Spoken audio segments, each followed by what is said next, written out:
Bien, bonsoir à tous. Je suis Save Moneymaker et je fais cette vidéo pour vous montrer comment j'ai pu générer 2000 $ avec un seul trade sur l'AUD JP1. Alors, c'est simple, sans plus tarder, je vais vous montrer comment j'ai procédé. Alors, l'analyse peut paraître plutôt simple, mais il y a tout un processus en arrière. Donc là, c'est l'analyse qui est là.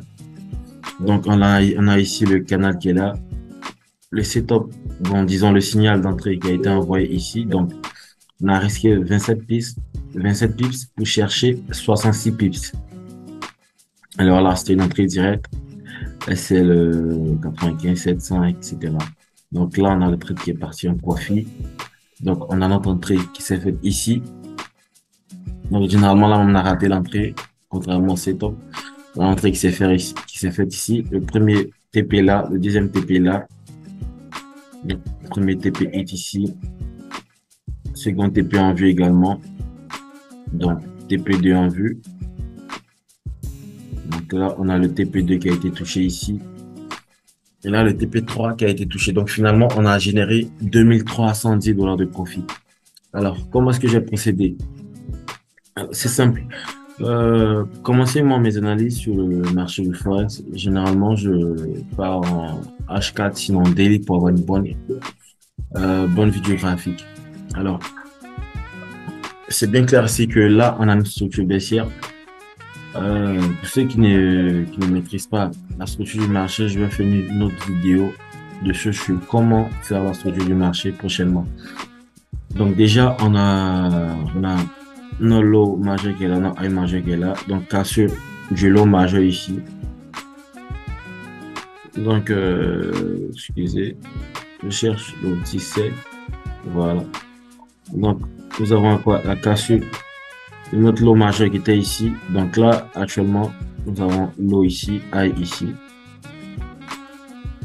Création de quoi? De low high. Parce qu'il a quoi? Il a créé une cassure d'un grand niveau ici et il a créé une autre cassure en interne. Donc là, ce lot là est validé. Donc généralement, j'aurais aimé préférer prendre le sell directement sur cette zone, mais j'avais pas suivi. Et du coup, lorsque le prix est arrivé, ce que moi je fais, c'est d'attendre quoi, une confirmation d'entrée. Alors, quand confirmation d'entrée, j'ai vu une petite cassure ici en interne. Alors, moi, généralement, j'attendais à ce que le prix revienne ici, pour pouvoir rentrer en sell. Donc, le prix ayant bipé là, qu'est-ce que j'ai fait? Je suis venu directement en H4, je crois. H4, j'ai repéré un short ici, un changement de caractère ici.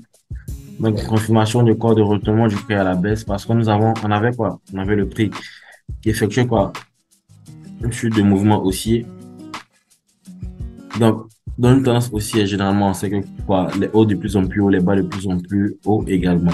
Alors, lorsqu'on a un bas qui vient être quoi? Inférieur au précédent bas, alors, c'est comme une sorte d'anomalie. Donc, ça annonce qu'il y aura quoi? Changement de structure, en fait, pour repartir quoi? À la baisse.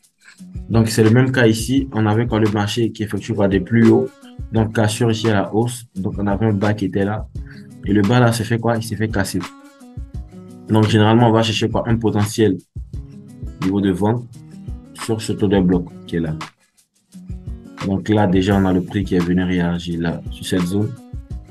Donc, normalement, on allait rentrer là. Mais moi, ayant raté cette entrée-là, qu'est-ce que j'ai fait? J'ai un truc que j'aime bien faire. C'est que quoi? Je viens généralement H1. Donc, je viens à H1. Et H1, je repère quoi? Les derniers cassures. Donc, j'essaie de suivre en fait ce que le marché est en train de faire, tout en suivant également les cassures en interne. Je sais pas si je me fais comprendre. Donc, si on regarde sur du H1 et si on fait la structure du marché, on aura quoi? On aura cassure ici. Donc, le prix qui est généralement venu retester quoi? Ce taux de bloc est ici. Donc, après ça, on a eu quoi? Cassure de notre niveau ici. Sinon, on a quoi? Le prix qui revient là, venir chercher une zone. Alors, précédemment, on a le prix qui avait quoi mitigé cette zone qui est là, sur tous les blocs là. Alors, ce que moi j'ai fait, c'est d'attendre en fait qu'ils reviennent sur cette zone, attendre qu'ils prennent cette liquidité. Donc, si je fais le setup H1, je vais drop en M5 pour essayer de raffiler encore plus la zone, limiter plus les dégâts. avoir un SL bien faible et un bon ratio. Donc, ce que j'ai fait, c'est d'attendre que quoi, le prix vienne chercher ce petit, ce petit high qui était ici. Donc, qui était pour moi une prise, une liquidité là. Alors, l'entrée, généralement, c'est ici, là, à ce niveau-là. Et le relatif de gain, ici. Mon premier relatif de gain, premier TP.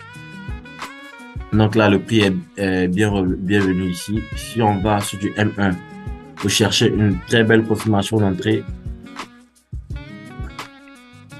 on a quoi? Retest du prix sur cette zone. Donc, on pourrait rentrer même ici, mettre le SL juste en haut de cette zone qui est là. Donc, avoir encore meilleur ratio, donc faire une entrée comme ça. SL légèrement là. Et au-dessus des gains ici. Donc, on a la voir généralement ce trade là. Donc, le risque ratio ici, c'est 16,32. Donc, là, on a le trade qui s'est effectué là. Donc, je suis rentré directement là. SL juste au-dessus. TP1 ici, TP2 ici. Et là, on a le trade en fait qui a été validé là. Donc, c'est un peu ça, comment j'ai procédé pour faire 2310 $ sur un seul trade avec l'aide de JPY.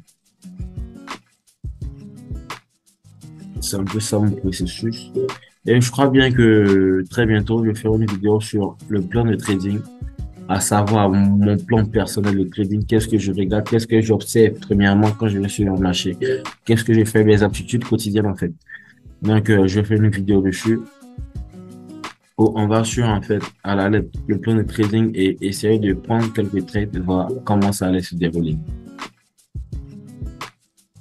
Donc là, ce sont juste quelques analyses, sinon quelques trades que j'ai pris, comment dirais-je, au cours de cette semaine. Et là, c'est l'euro CHF, donc un trade également que j'ai envoyé ici dans le canal VIP ce soir, tout à l'heure aux environs de 18h. Donc, j'ai envoyé une première entrée et un sell limite. Donc, on risque ici généralement 25 pips. Vous cherchez 94 pips. Donc, sur un bon ratio. Donc là également, c'est le même principe. Sur du H1, on a le prix qui est typiquement haussier ici.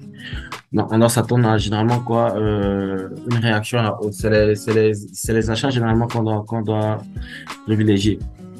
Mais moi là, vu que j'ai pas de position acheteuse et je sais que le prix peut venir chercher une zone par ici, soit peut-être cette zone ou cette zone du bas. Alors, qu'est-ce que j'ai fait? Moi, j'ai cherché en fait à prendre un sell, donc le retracement, avant que le buy se fasse. Donc, sur du H1 comme d'habitude, cassure. Et là, on a un bas ici qui vient se faire quoi? Qui vient se faire buter là. Alors, lorsqu'on a la cassure de ce bas, retest sur quoi? Sur l'order block. Alors, généralement, moi, j'ai pris ici ce dernier mouvement haussier avant cette impulsion baissière qui est venue casser ici ce bas. Donc, j'ai fait ma première entrée là et là, j'ai positionné un ordre limite au cas où le marché essaie de venir chercher légèrement plus haut. Donc, premier TP là, deuxième TP là, et là, nous avons le trade qui est actuellement en profit. Donc, on va observer, voir jusqu'à demain ou disons toute cette semaine ce que ça va donner. Et puis, on va se prendre de nouveau. Donc, alors, merci à tous d'avoir bien regardé cette vidéo. Sur ce, je pense que nous allons arrêter là maintenant. Se prendre la semaine prochaine pour une nouvelle vidéo. Alors, merci et bonne fin de semaine de trading. Cherche sa money. Je suis graphique, on dorme un peu la nuit. Tout ça pour le warrior. On est prêt à tout sacrifier.